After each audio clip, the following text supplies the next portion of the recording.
Hey guys, welcome back to LS Vintage Design. I'm Lisa and this is LS Vintage Design. How's everybody doing today? Today I wanted to talk about searching for that vintage piece for your home. And a lot of people start with maybe an idea of the vintage piece, or they start with in the store when they go, oh my god, this is perfect, I want this, I love it, I have to have it. But where you really should start is in your home. You have to make sure you have a space for it. Because I will tell you, about 99% of places where you buy the antique vintage pieces, they don't accept returns, especially of furniture. So once you purchase, it's yours, whether if it's where you were going to put it or fits in your house at all. And a lot of the vintage pieces are way bigger. I mean, we have big pieces of furniture today too, but a lot of these are really big and they don't fit just anywhere. You have to have spaces for them to fit. Excuse me, Sam wants to be in the video. So what I like to do is, I know if I have a room, sometimes yes, I'm out and I'll see a piece, I'll be like, I have to have it, but I always go home and look. Do I really need it? Do I have a space for it? I don't do impulse buys on things I can't return. And a lot of times they're really expensive too.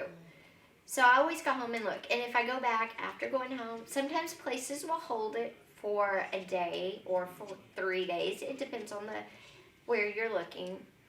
If they'll hold it, I get them to hold it. If they don't hold things, you know, it's one of those, if it's still there, it's meant to be. If it's not, it never was.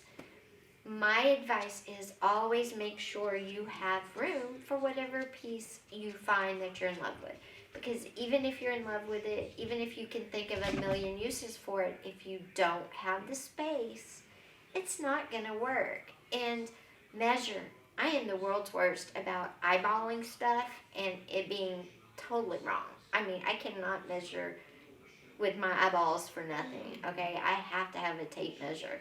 I have to, physically lay it out to make sure it'll fit. And that's, and make sure that the height is sometimes we get width and depth, but we miss height. And the reason I'm talking about that is because I'm 4'11", and I can basically touch the ceiling on my tiptoes because my house comes down like that, okay? Not all houses do that, and most people have nice big ceilings now. But if you don't, if you have an older home, maybe you have regular height ceilings, some of these pieces are tall. Getting it through doorways is another thing. I mean, I've had trouble getting pieces I've bought, like a refrigerator and a couch that are new, made in 2015, through a door in 2015.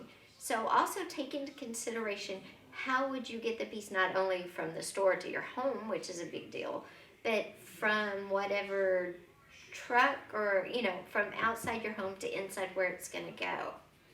And will it go through the door of the room? Okay, it'll come through your front door, your back door, your sliding glass doors, but will it actually go into the room you're going to put it in? And the reason I'm talking about this is because these pieces are awesome, but I hate to see people buy something and spend a lot of money and then be stuck with it and they can't even get it in their house, or they can't get it where they want to get it and they don't have room anywhere else, or it just doesn't fit anywhere at all. Also, if you don't have a truck and you'll go to an antique mall or something, you'll find a piece, you have room for it, all this other stuff, but you don't have a truck and you don't know how to get it there, so you walk away. Ask the front desk at some of the antique malls. A lot of times they will have tried and true movers that they've used over and over that they recommend. They even have business cards to give you. So next time you're in an antique mall, if you find something you like, but it's too big, doesn't fit in your car, you can't load it and unload it, ask the front desk, and a lot of them do have business cards, and they have movers that they've used over and over. Anyway, guys, I hope you like this video on buying antiques and making sure you have room for them. I will see you next time. I am trying my best to do a cooking vintage on Saturday. keep your fingers crossed. I'll talk to you next time. Oh, don't forget to head over to my Etsy shop. Great pieces in there.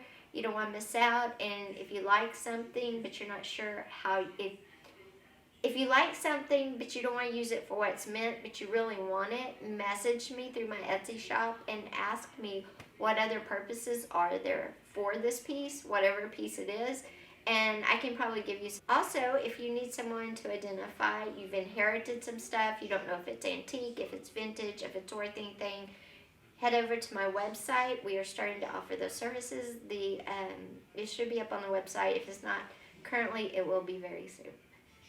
Bye.